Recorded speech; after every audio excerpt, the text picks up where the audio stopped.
How do we interpret the world around us? Do we really trust what we see? In this series, experience visual and audio illusions, sensory puzzles, and brain tricks from the worlds of art, science, nature, and psychology, and learn why they baffle our senses. Let's explore how our mind works. Rough, soft, smooth, cold, or warm. We encounter so many different textures and sensations on a daily basis.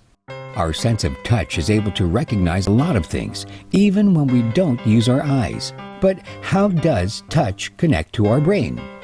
Based on research in neuroscience, the impact of touch on the brain can be traced in a functional MRI or fMRI.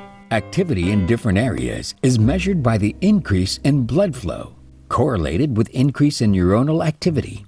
fMRI studies show that touch has a wide impact on the brain.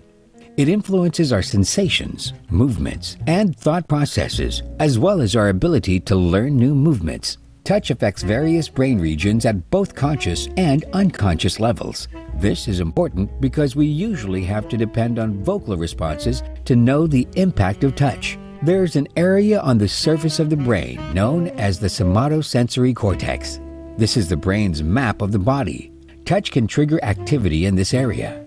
When you encounter touch, receptors in the skin or the muscles transmit a signal through the spinal cord and medulla to the specific area in your brain. Further research shows that another part of the brain that is active in learning and establishing new motor patterns is also affected by touch. This is the basal ganglia. It is also implicated in some motor disorders such as Parkinson's disease and obsessive-compulsive disorder. Studies show that touch has shown a positive impact on emotions. According to one study, a group of women were told they were going to receive a shock. The effect of them holding hands with their husbands and by a technician was measured. In both cases, the effect of the touch was that it decreased the threat response that usually registers in the limbic system, which is the part of the brain associated with emotion.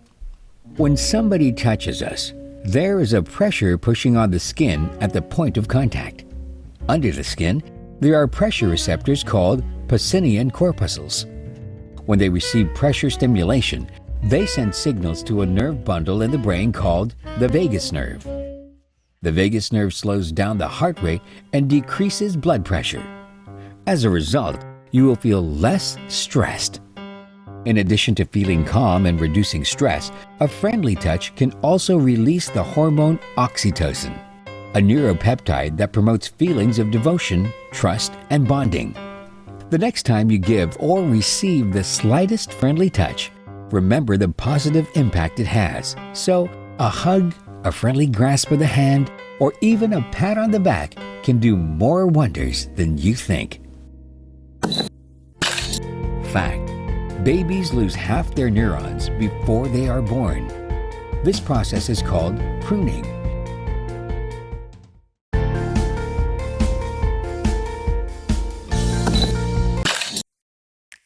Illusions show us errors in perceptions. There are optical illusions, but some depend on our sense of touch. These are called tactile illusions.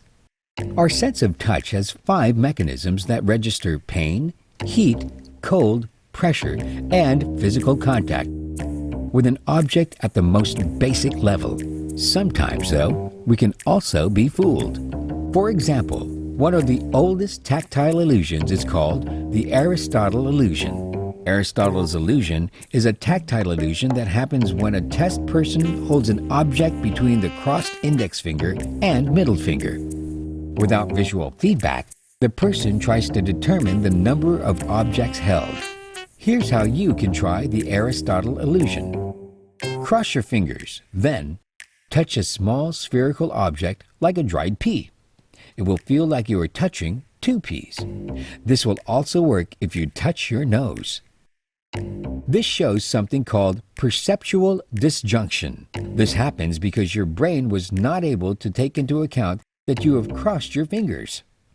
Since the P or nose touches only the outside of both fingers at the same time, your brain interprets it as two separate objects.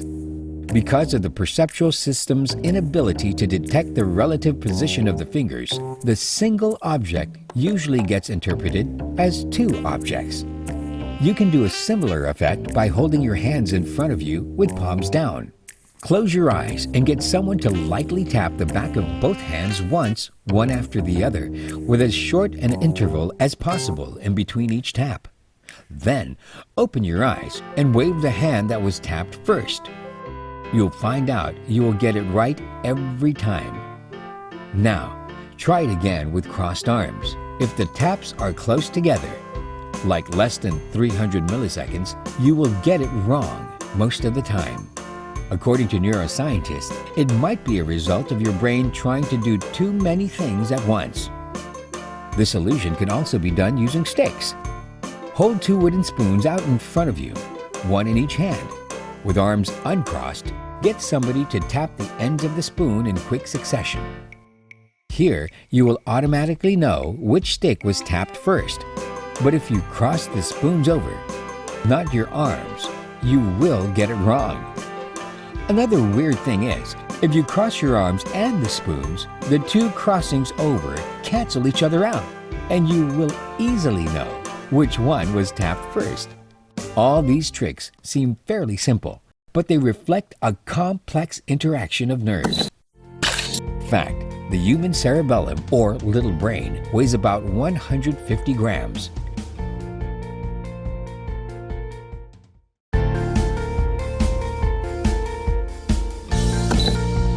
What's your shoe size? How much do you weigh? What do you consider heavy or light, big or small? Can size and weight also be difficult to determine, especially when there's such a thing called the size-weight illusion?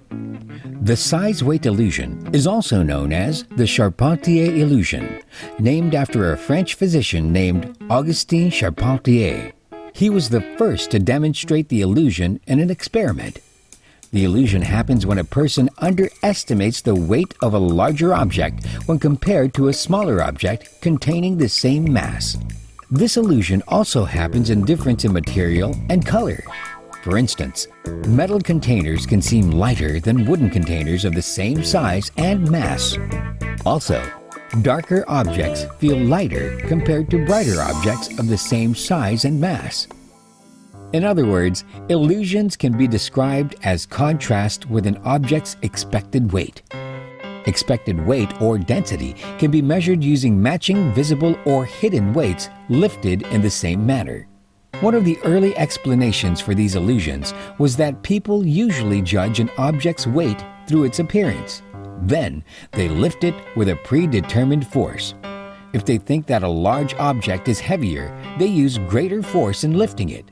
This was proven in an experiment where two objects of the same mass, same cross-section, but different height were placed on subjects' supported hands, and it produced a passive size-weight illusion. Studies have also shown that the lifting force quickly adapts to the true mass of the objects, like we adjust our force when we realize it's lighter or heavier. But the size-weight illusion still remains. This illusion cannot be attributed to the manner of lifting, so it is probably due to perceptual rescaling based on our initial expectations. The rescaling in this case is considered suboptimal, so the central nervous system integrates prior expectations with the current proprioceptive information. It emphasizes information that is not expected instead of taking an average of all the information. Contrast effects are connected to efficient neural coding. If the selected range is too high or low in terms of size-weight illusion, there is both a contrast illusion and a loss of discrimination. Weight discrimination lessens when objects are heavier or lighter than their expected density. Objects like this can account for perceptual rescaling without the need to consider the manner of lifting. It seems our perception of how light or heavy an object is cannot always be relied on. It's always better to check the scale to be sure. Fact: you have taste receptors in the stomach, pancreas, intestines, lungs, and the brain. Say what now?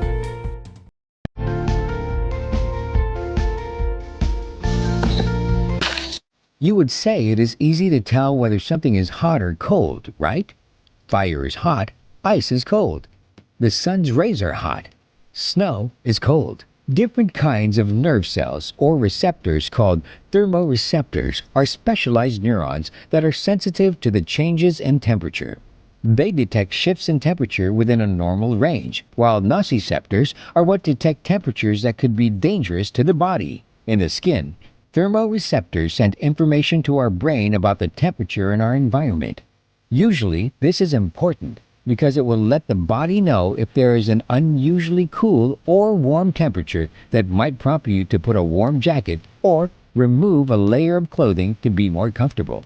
These neurons also give more general information about a body's environment, so it can help you find which part of the room is cooler or warmer. When a temperature seems to become dangerous, this will be detected by nociceptors, which are neurons sensitive to pain. They tell the body whether something is freezing or burning, because a quick response is necessary. For example, if you burn your hand on a pan, nociceptors alert the body to say it has been burned, and to alert the brain that cells on the hand have been damaged by the heat, so the pan needs to be dropped immediately. Sometimes, though, your brain gets fooled into detecting whether something is hot or cold. A neuroscientist named Frederick Lindstedt made an experiment one day on a pack of frankfurters. He put half of the pack in the microwave and the rest in the fridge. Then he arranged them in a warm, cool pattern on his countertop and placed his hand on them. What he felt was an unpleasant, burning sensation.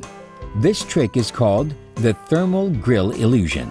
If one feels harmless levels of cold and warm sensations at the same time, in a grill-like pattern, it can hurt. Researchers made a plastic box with one surface covered with bars made of silver, which is not magnetic. They strapped the box to the subject's leg, then heated or cooled the silver bars by pumping hot or cold water inside the box to change the silver's temperature. Every 20 seconds, they warmed all the bars to 41 degrees Celsius and cooled all the bars to 18 degrees Celsius. Then they alternately warmed and cooled the bars to create the illusion. Results of the fMRI showed that those who experienced the illusion had a responding thalamus, which is the relay station in the brain where sensory impulses pass. Part of the pain matrix, which was a collection of brain regions that managed pain, became active. Fact: scratching our injuries causes a release of endorphins to block the pain of the initial injury more effectively.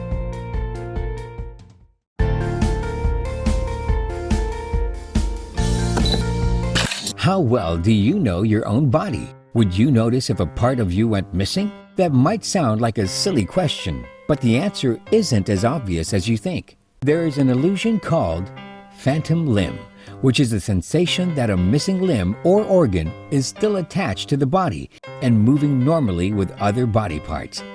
This can happen to people whose limbs have been amputated or whose body parts and organs may have been removed. While not all phantom limbs are painful, some patients who suffer from it feel like they are gesturing or feel an itch or even try to pick things up with their limb that is not there. The phantom limb syndrome shows that we don't always perceive reality as it really is. Sometimes we perceive a reality constructed by our minds. They are a mystery if we consider that the body sends sensory images to a passively receiving brain. Instead, we should consider that the brain generates that experience of the body. The sensory inputs we receive just modulate the experience, not cause it. To find out what this feels like, you can try something called the phantom limb illusion.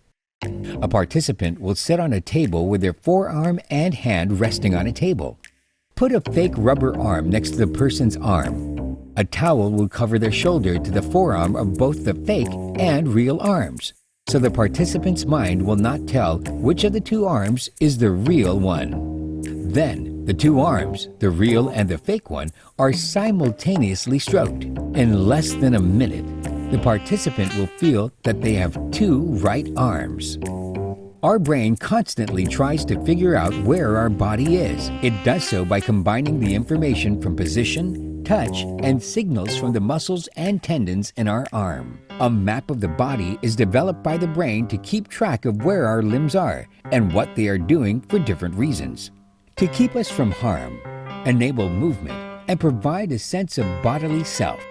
In the phantom limb illusion, we use a brain area that is designated for our right arm, so its attention is divided. The things our limbs experience are not just located on the limbs. They are also found in the brain map, so people can experience a stimulation of the limb just by stimulating the brain. This body map is what is responsible for the phantom limb illusion. So now that you've learned this, can you say you can tell if a part of you is missing or not? Would you pass or fail the phantom limb illusion test? Sometimes we think we are extremely familiar and at home with our bodies, but the surprising thing is, our brain can fool us into thinking otherwise. In fact, there is no sense of pain within the brain itself. This lets neurosurgeons probe areas of the brain even while the patient is awake.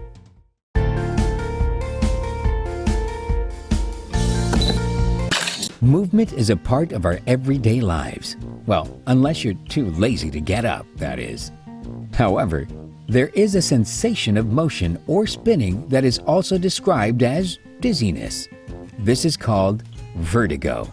People who experience vertigo feel like they are spinning or moving, or that the world around them is spinning.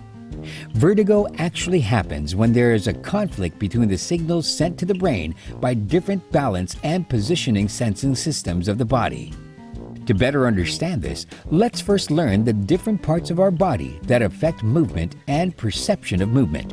The brain makes use of the input from 4 sensory systems to maintain a sense of balance and orientation to our surroundings. Our vision gives us information on the position and motion in relationship to the rest of the world. So this is essential to maintaining balance. The sensory nerves in our joints let the brain keep track of the position of our legs, arms, and torso. Our body is able to automatically make small changes in our posture to keep us balanced. Our skin pressure sensation also gives us information about our body position and motion in relation to gravity. There's also a portion in our inner ear called the labyrinth that includes semicircular canals containing specialized cells that detect motion and changes in position. When there is injury or diseases in our inner ear, it can send false signals to the brain. When these false signals conflict with signals from the other parts of our body that are connected with other balance and positioning parts of our body, vertigo can happen. The main symptom is a sensation that you or the room is moving or spinning, when neither one is actually occurring. Other symptoms of vertigo are having trouble focusing the eyes, dizziness, hearing loss in one ear, loss of balance, and a ringing sound in the ears. On top of that, you will also experience difficulty in swallowing, double vision, eye movement problems, facial paralysis, slurred speech, and weakness of the limbs. Vertigo is a serious disorder, so if you know anyone who might have it, tell them to see a doctor right away. There are certain medications to help patients handle it better. If you see anyone who is experiencing it, tell them to keep still and sit or lie down when their symptoms occur. They should also try to resume their activities gradually and avoid sudden changes in position. The next time you feel movement, pause and concentrate and check if the movement is real or all in your head. It's always better to be safe than sorry. Fact: our working memory or short-term memory can store on average a maximum of 7 digits.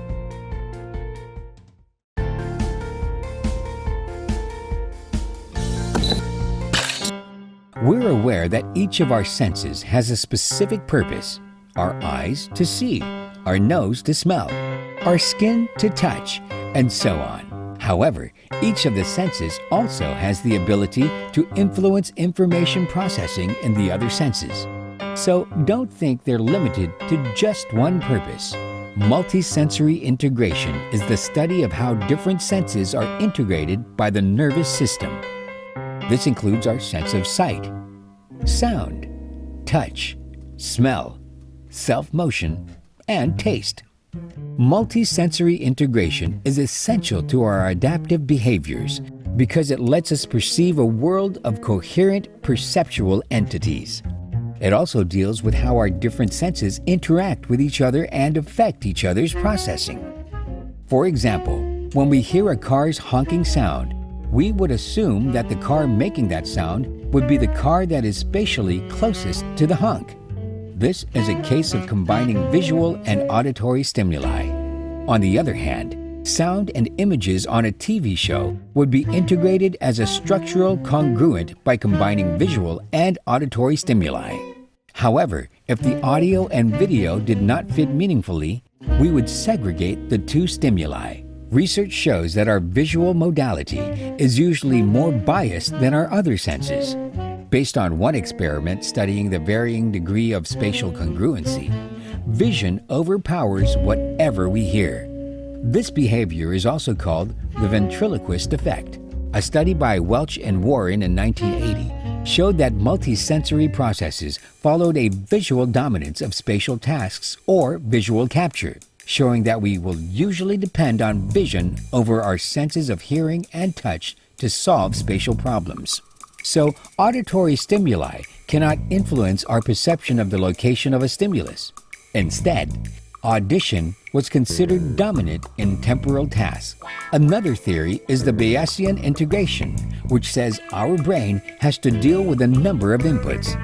When we deal with these inputs, they should come up with a coherent representation of the world corresponding to reality. While these different theories have many possible realities, it is more likely that multisensory integration will depend on the individual and the stimuli it is exposed to. We are all unique, and so are our senses, and they all work together uniquely to benefit us.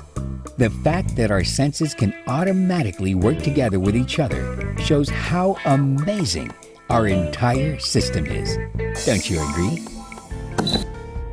Our sense of touch is one of the most amazing things we possess. Discovering several textures and temperatures can heighten our experience and also help us in more ways than we can imagine. We can feel comfort, relaxation, and even overall happiness. The interesting thing is, our brain just has as much to do with our sense of touch as our skin. Even if our brain is tucked inside our skull and does not encounter any external stimuli directly, it has a say in how we respond to how all our senses react actually.